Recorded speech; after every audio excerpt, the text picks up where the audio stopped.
ఒకరోజు సార్ దగ్గర తీసుకోలేదు. ఎస్ లక్ష్మి గారు, నమస్తే లక్ష్మణ్ గారు. సో మీకేమనిపిస్తోంది ప్రధానంగా ఇప్పుడు జరుగుతున్న పరిస్థితులు చూస్తుంటే తెలంగాణలో గత కొన్ని రోజులుగా చాలా హాట్గానే సాగుతున్నాయి.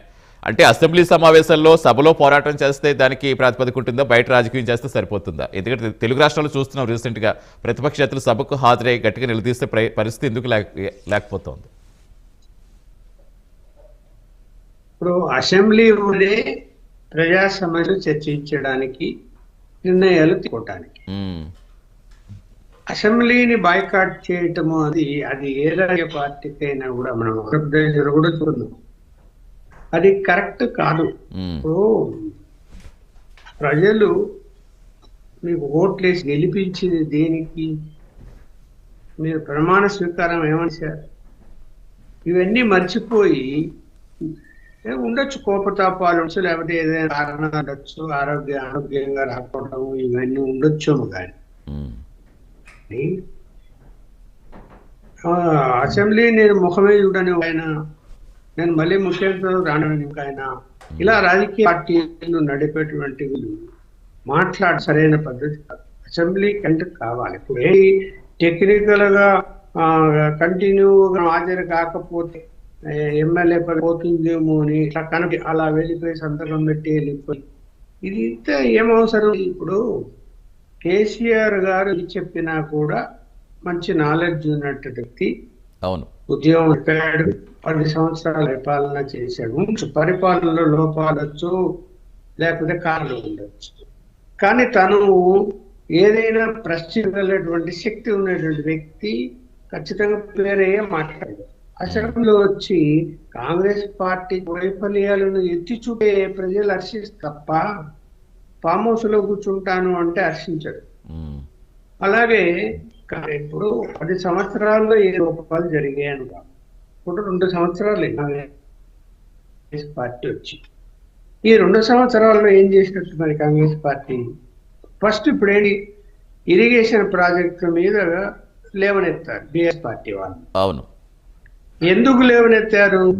తెలంగాణ సెంటిమెంట్ తీసుకొచ్చి అది ఆంధ్ర మనకు ఎక్కువ వాడుకుంటున్నది అని చెప్పి గోదావరి జలాల విషయాన్ని కూడా ప్రస్తావన చేస్తూ ఒక సెంటిమెంట్, అంటే ఆంధ్ర తెలంగాణ సెంటిమెంట్ క్రియేట్ చేసి రేపు పొద్దున ఇప్పుడు రాబోయేటువంటి జెడ్పీ, ఎంపీసీ, జిల్లా పరిస్థితులు మున్సిపల్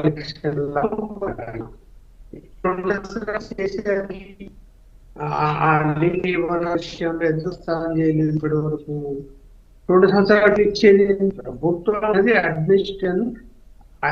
ఏ రోజు పదవి బాధ్యత స్వీకరిస్తారో ఆ రోజు నుంచి అడ్మినిస్ట్రేషన్ స్టార్ట్ అవుతుంది. అలాగే కాంగ్రెస్ పార్టీ కూడా చివరిలో 2023లో ఎన్నికలు జరిగాక డిపిఆర్ వచ్చింది, పాలమూరు అభివృద్ధి. 2 సంవత్సరాలు ఆ డిపిఆర్ గమనించి ఎందుకు పంపలేదు వరకు? ఇప్పుడు కేంద్ర ప్రభుత్వం తప్పుపడడానికి ఇక్కడే నరేంద్ర మోడీ గారు ఆపి అన్నారా, అమిత్ షా గారు ఆపన్నారా? కాదా? అది ఇంజనీరింగ్ అధికారులు, జల శాఖ కొన్ని ప్రస్తావన చేసి వీటి మీద వివరణ ఇవ్వండి డిఆర్ వెనక్కి పంపించారు. ఇది వాస్తవం. మీరు దాన్ని పులుపు చేసి పంపించి కేంద్ర ప్రభుత్వాన్ని సమర్పించి అనుమతులు వచ్చేది చెయ్యాలి. సరే, ఇప్పుడు మనం వనరుల గురించి మాట్లాడుకుంటే చాలా మాట్లాడవచ్చు. అది ఇక్కడ అసెంబ్లీ అన్నది ఒక పవిత్రమైనటువంటి ప్లేస్ గా అందరూ భావిస్తారు. అలాగే పార్లమెంట్ కూడా ఒక పవిత్రమైనదిగా భావిస్తారు.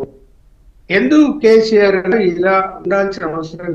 ఇప్పుడు మిత్రుడు ఏం చెప్తారు, బీఆర్ఎస్ మిత్రులు లేదు ఇవాళ అటెండ్ అవ్వరు, మళ్ళీ బయటికి వెళ్ళిపోరు, కంటిన్యూగానే అటెండ్ అవ్వరు, ముందులాగా కాదు అంట.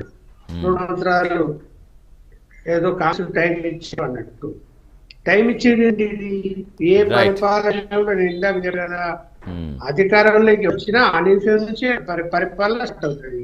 డెఫినెట్ గా అంటే ప్రభుత్వాల కంటే ప్రజల మీద ప్రతిపక్షాలకే బాధ్యత ఉంటుంది కాబట్టి ఖచ్చితంగా ప్రశ్నించడానికి కావాలి పార్టీలు. ఎస్, డెఫినెట్ గా లక్ష్మీ గారు ప్రశ్నించాలి.